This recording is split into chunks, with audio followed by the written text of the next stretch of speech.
Now, before we look into what these different approaches are and how we can use them, we first have to understand the nature of information goods. Information goods are known as, in economic terms, as public goods. This is because they are non-rivalrous in nature and non-excludable in nature. So what do these terms mean? A rivalrous good is one which once used cannot be used again. You can think of rivalrousness in terms of consumption. Therefore, the opposite of a rivalrous good, that is, a non-rivalrous good, in contrast, is never extinguished regardless of how many times it is used. For an example, an apple is a rivalrous good. This is because once someone eats it, no one else is able to eat or consume that apple anymore.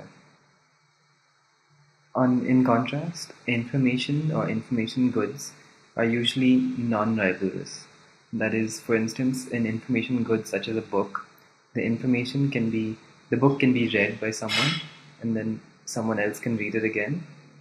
The book does not get diminished by the more number of people reading it. Therefore, it is a non-rivalrous good. A perfectly non-rivalrous good, such as pure information rather than an information good, is one which can be used an infinite number of times without any loss to the information. That is, regardless of the amount of consumption of the good, the marginal cost of providing it to another consumer is always zero. Similarly, an excludable good is one whose use can be restricted to only a certain number or only a certain set of people. It can be differentiated from rivalrousness by thinking of excludability as the ability to keep someone out from using it. So though they sometimes overlap, a good way of understanding the difference in your mind is that a rivalrous good is one which gets diminished with more consumption, while an excludable good is one which does not allow more than a certain number of parties to use it at the same time. So a good example of an excludable good is the light from a lighthouse, since it provides light and hence directions to any and all ships that pass by. It is only restricted by the extent to which the distance that light can travel, and therefore it's almost completely non-excludable. Similarly, private parks or even public parks, roads, they're mostly non-excludable unless there is a separate entry fee or toll tax, which lends it a more excludable nature. Let's move on to slide 6 for some examples to help better understand what excludable, non-excludable, rival, and non-rival means.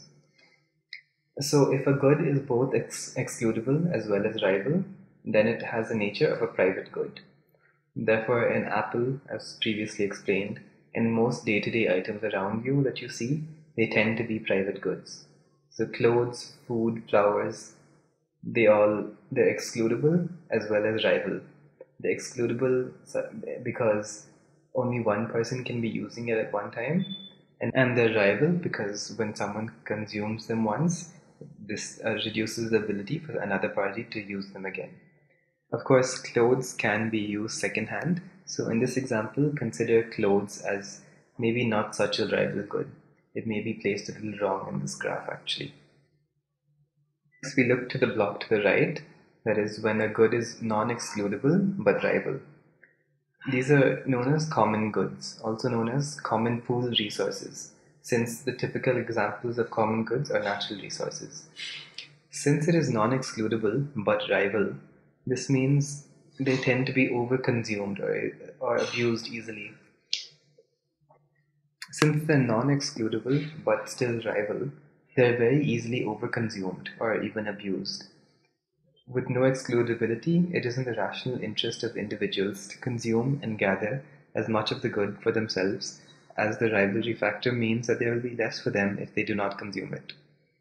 This phenomenon gives rise to the term tragedy of the commons, which refers to the problem of depleting limited resources of common goods. Next, we have goods which are excludable but non-rival. These type of goods are commonly made artificially scarce, since it requires a certain membership in order to enjoy the benefits of the good.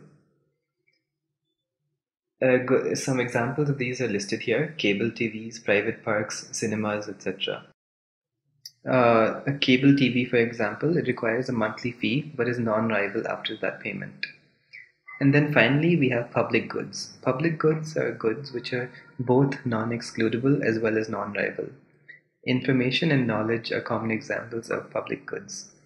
The other type of examples include air that we breathe, public parks, street lamps, etc. However, the biggest problem with public goods is known as the free rider problem. The characteristics of the public goods determine that they are easily to be consumed without payment. This nature of information as a public good is crucial to how we understand the economics of intellectual property. The public good nature means that there is no loss in quality or quantity when information is used or transferred. Therefore, information is most efficiently used when it is freely and widely consumed. In other words, when we put artificial legal sanctions or legal rights such as intellectual property over information goods, we are actually creating an inefficiency since information is a public good, which means it is most efficiently used if it is given out for free and widely consumed. George Bernard Shaw actually came up with a quote which quite aptly describes the public goods nature of information. The quote is, he starts, "If you have an apple and I have an apple and we exchange these apples, then you and I will still each have only one apple.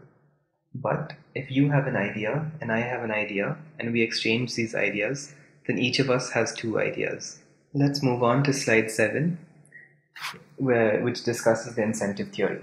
The incentive theory starts from the point that information goods are most efficiently used when they are freely and widely consumed. However, it questions that if it is freely and widely consumed, how does the creator of such information goods, or someone who comes up with an idea that helps mankind, for instance, how does such a person recuperate the investments made in creating such an information good? Especially when the idea is easy to copy or easy to reverse engineer and reconstruct.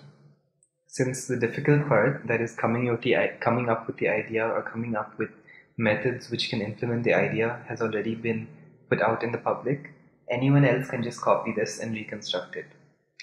Therefore, there is very little incentive for the creation of new information. Once the information is created, the ease with which it can be reproduced or reverse engineered proportionately reduces the ability of the creator to recuperate any investments that he or she may have made in the creation of such information.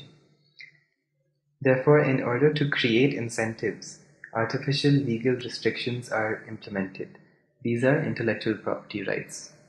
When this limited right to exclude others from reproducing that information, either in the form of a patent or copyright, for example, the creator or innovator is able to appropriate benefits during that period by monetizing the creation through sales or licensing. This exclusion right therefore acts as an incentive which increases the rate of information. However, as described earlier, information goods, since they have the public goods characteristics, there is an inefficiency created when this exclusion right is granted, since it is no longer being most efficiently used. This initial inefficiency that is created by allowing intellectual property rights and reducing the spread of information is known as a static inefficiency. As the ability to exclude other competitors from the market allows creators to charge a price above the marginal cost, that is, it allows the innovator or the creator to raise the price than they would have in an otherwise free market, it leads to certain consumers who would have bought it at that lower price to now be priced out. Since a lesser number of people are able to make use of the good, this is another inefficiency that is created. This loss is referred to as a deadweight loss. Similarly, other costs that arise include transaction costs, administration costs, and enforcement costs of these intellectual property rights. So together, there is a significant amount of inefficiencies created by allowing these intellectual property rights. So the question now arises, why do we allow them? The static inefficiencies, that is all these inefficiencies I just described, act as an incentive to increase the overall rate of innovation. That is to say, unless they were present, creators or innovators would not be incentivized into coming up with that good in the first place. Thus, the static inefficiency is seen necessary for what is known as dynamic efficiency. A balanced IP regime therefore needs to ensure that the losses from static inefficiencies are much lesser than the gains from dynamic efficiency. Therefore, analysis through this incentive theory lens focuses on the trade-off between static inefficiencies and dynamic efficiency. Or more specifically, it tries to ensure that the dynamic efficiency is greater than the losses from static inefficiency. To give a simplistic example, if the patent duration over any invention was raised to 100 years of a patent monopoly, this would mean that once you create something and patent it, for the next 100 years, you would be able to charge whatever price you want, since no one else would be allowed to copy your patented invention. However, a patent duration of 100 years would mean 100 years of monopoly pricing. This means a great number of people who would have otherwise been able to buy that good at a free market price is now not able to buy that good at this new monopoly pricing. This also means the information is being underused and underutilized. So this static inefficiency is huge. In order to justify such a static inefficiency, you would need to prove that this static inefficiency is required, is necessary to bring the rate of innovation that you desire. If it cannot be proved, there is no reason to have this big a patent period. The same trade-off exists in copyright law. So while patent law is more or less fixed at 20 years across the world now, there is talk of copyright periods being extended in certain countries. In that case, the incentive theory, as described above, would be the kind of consideration policymakers would need to consider. Other types of considerations where the incentive theory comes into play is, say, for example, price discrimination, which is seen as one method of reducing static inefficiencies without having to change the current patent laws as they exist. Price discrimination would allow companies to sell certain products at higher prices in developed countries and lower prices in developing countries. This would mean that more people in developing countries would be able to afford this, while they'd still be able to make the profit of developed countries, thereby reducing inefficiencies, static inefficiencies, by allowing more access to more people, and also by increasing the usage of information. Theoretically, perfect price discrimination would allow every consumer to tailor the price to his or her ability to pay. However, this is not possible, of course, in real life. It's not even possible to discover what price people would be willing to pay optimally. A more realistic example would be national price discrimination, as I just described, where, for example, a product could be sold at $100 in a rich country and the same product made available at $15 in a poorer country. Let's move on to slide number 9, the critiques of the incentive theory. So the first major critique which is pointed out is that it only accounts for financial incentives in determining intellectual property policy. It does not include, for instance, other incentives such as prestige or scientific curiosity or lead time advantages in the market. These are all different types of incentives which also push people into making new innovations, into bringing the innovations into the market. And in several fields, including academic publishing, art, software, it can be argued that these incentives are in themselves sufficient to generate innovative activity.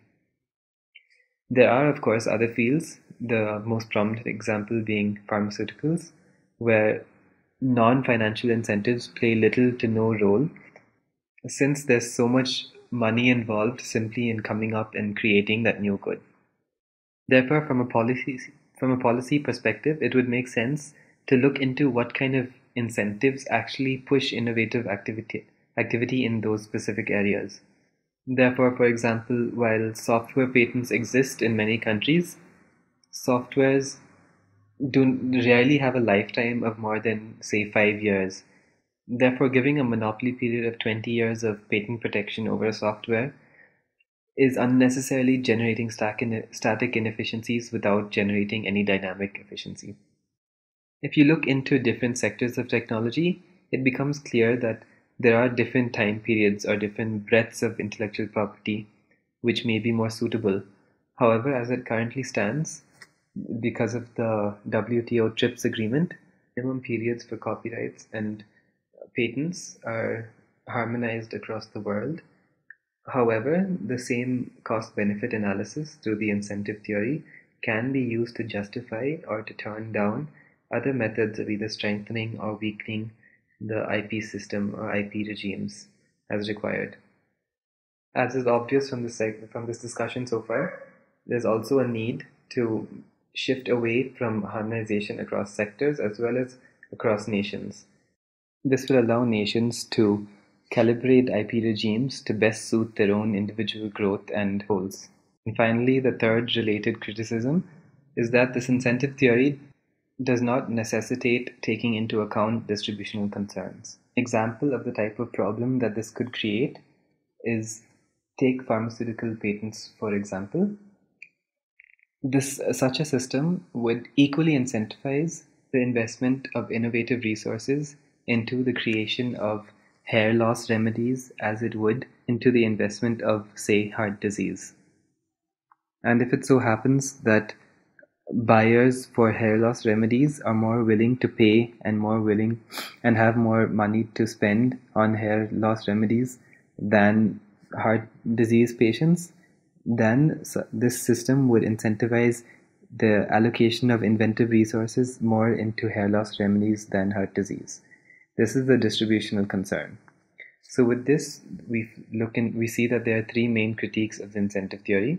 That is, it does not take into account non-monetary incentives, it has to go against the trend of harmonization, and it does not take into account distributional concerns. Now we move on to the next slide, slide number 10.